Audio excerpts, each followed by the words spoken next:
I got a quick story time for you that will probably end up being longer than I had anticipated.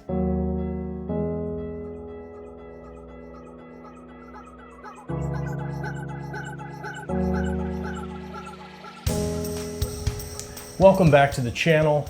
I talk about fish and aquarium plants and a bunch of other stuff here.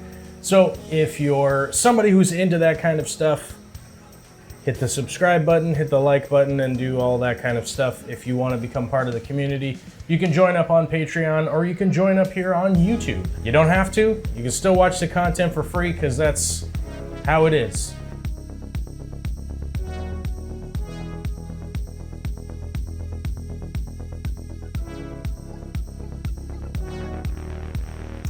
This aquarium right behind me is my 150-gallon aquarium that YouTube sees me working in a lot.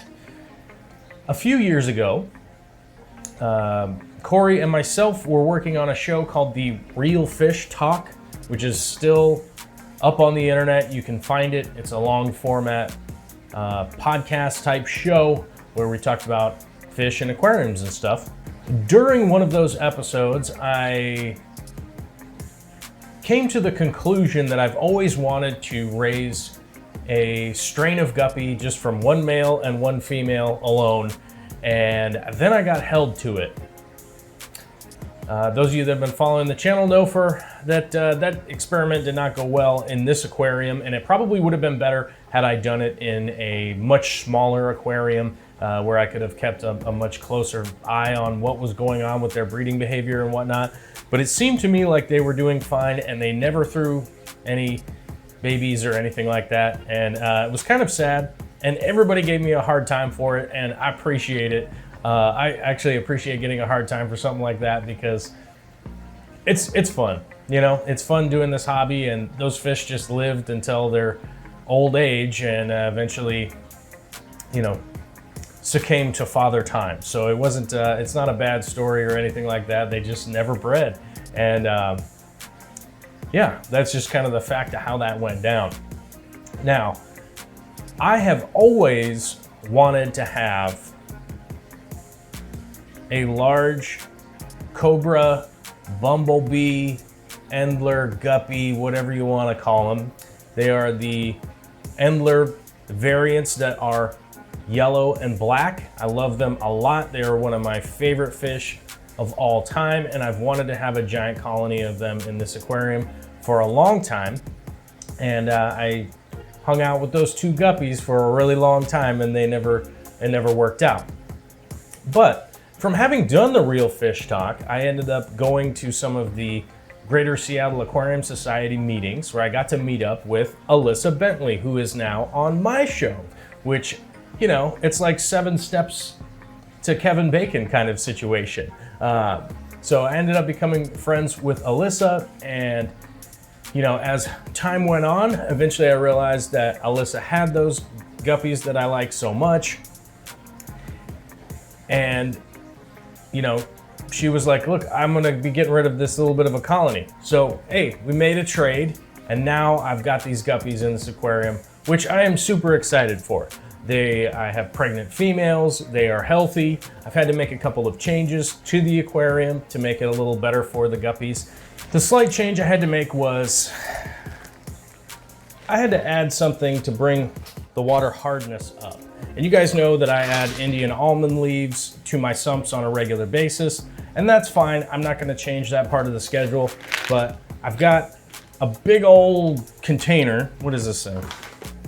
1 gallon of high magnesium aragonite formula, the complete reactor media.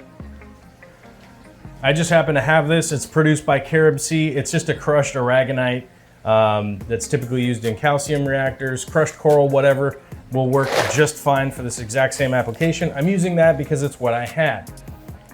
The one thing I had to do was order up some of these media bags. I got some black ones and I got some white ones. They just come with a little, there's just a zipper on top. You put the media in there, put it in wherever water source you want. I could have thrown it up in the display tank if I wanted to, but I have a huge sump on this aquarium, so there's no reason to not throw it down there. I just ordered these up off of Amazon. They're in my Amazon store, which is an affiliate. So if you go there and you order some, hey, help support the channel. I have to say that because the FTC regulations, whatever the number of the regulation is, Mark, whatever, 2020. What up? It's 2020. We have to tell you if you click on a link. But we're all adults here. We understand, right? So I did have to make that slight change, which wasn't that big of a deal. It really wasn't that hard. It really wasn't that difficult, and was something that I already had.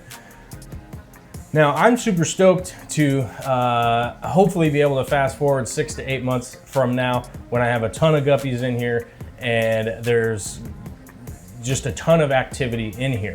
One of the big reasons that I wanted to have guppies in this aquarium and not have something that is super difficult to take care of, because I know I'm gonna get comments for that. Like, oh, why didn't you put some kind of crazy rainbow fish or something super rare, whatever. You know, I have some rare things that are difficult for me to take care of. And difficult is maybe the wrong word, it's just more time consuming. I do have a baby, I have a family, I have 2 jobs, I've got a bunch of stuff going on. So I highly recommend guppies for people like me that are super busy, constantly doing stuff, because they are very low maintenance, they're a lot of action. And when I say action, they're doing a lot of stuff all of the time. So they're a great fish to just come by here, spend 10 minutes just watching them swim around, having fun, doing their thing, lots of color. And you know, their personalities are fantastic. They come up to the glass, they're always kind of begging for food and that kind of stuff. But I don't really have to go crazy with what I'm doing with them. I am feeding them 3 different types of food. I'm feeding them the Fluval bug bites, the New Life Spectrum Thera A, and the Sarah ONIP tabs. Those are the 3 foods that I'm alternating feeding on. I'm feeding generally once every other day. If I do feed every day, it would be just like a little bit of Fluval bug bites for them to get a little snack, you know, and just not get too super hungry, you know what I'm saying? But overall, I have so many plants to maintain in this aquarium that I am constantly, you know, kind of messing with the lights. I'm constantly pruning things. I'm constantly doing that stuff, that I didn't want a fish that was going to be super high maintenance that would also increase the maintenance on this aquarium. You know, the water changes, all that kind of stuff is super simplified as much as I can without, you know, putting in a ton of extra work. Water changes are actually pretty simple. I do them once every 2 weeks out of this system. It's approximately 200-gallon system altogether, and that has been working out fine for me. I do about a 30%, maybe 40% water change once every 2 weeks, just to kind of flush the system, rejuvenate. And then of course during the summer months, I use the water in my garden, and that is really helpful.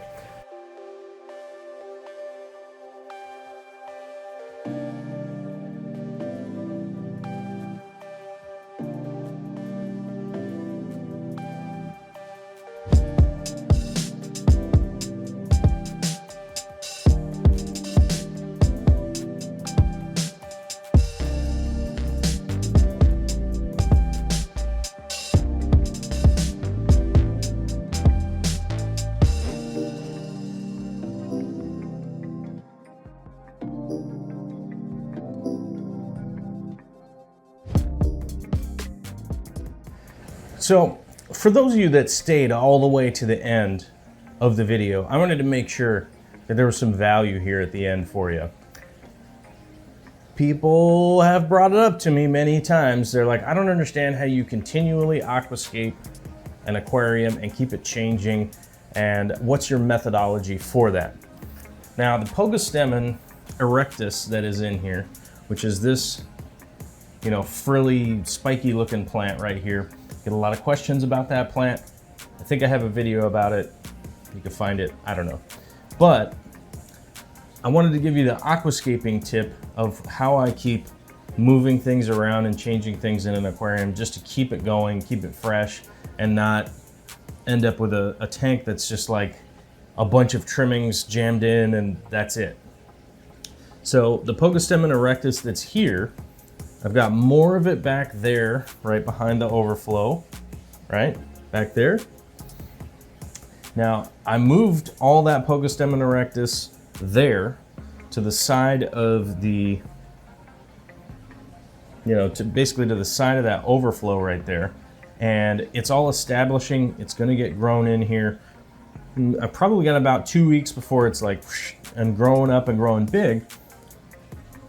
At that point, once that's all grown in right there, I can consider moving this Pogostemen somewhere else, maybe do a different tank, something like that, move some hardscape around and make some changes without just completely devastating anything that's grown into the tank. So the Ludwigia, the Limnophylla, the Pogostemens that are in here, the Crypts that are in here, Rotalas, all that kind of stuff that's all in here, that's sort of how I do it. If I'm going to make a change in the future, like, hey, I want to move that big rock over there, maybe put in some driftwood or something like that, what I do is I'll move some plants so that in 3 weeks, a month time, those plants are established in the new area, and then I can remove stuff and move new things in, and it not be just a complete disaster of having to tear down the whole entire aquarium and be like, it's rescape time, so I dumped everything out on the ground and that kind of stuff, because I'm not a huge fan of doing those gigantic rescapes. Now, I will be doing one soon on an aquarium that, and you'll understand why when I do it, why I'm doing it that way, and it's because I'm going to have to just relocate a lot of those plants to just basically just some other person to take care of them. But I don't like to end up having to do these monumental rescapes on a regular basis, because this is a 150-gallon aquarium. It's not a small aquarium to be just like, oh, let's take everything out, scrub it all down, and then put in all brand new stuff. Because it's hundreds and hundreds and hundreds of dollars worth of, aqua soil, expensive rocks, all that kind of stuff. Even if I do it with cheap stuff, it still adds up in this big of an aquarium. So hopefully that's a hot tip that will help you out if you stayed here till the end. If you stayed here till the end and you like the value of what you get from this channel, I understand I make a lot of content and stuff like that. If you feel like that's valuable to you, hit the subscribe button, notification bell, blah, blah, blah, all that stuff.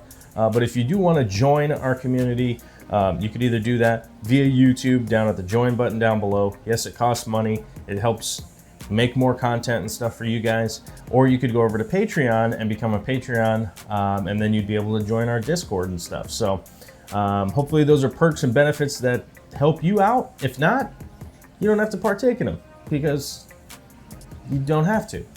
It's a free internet, right? Okay, bye-bye.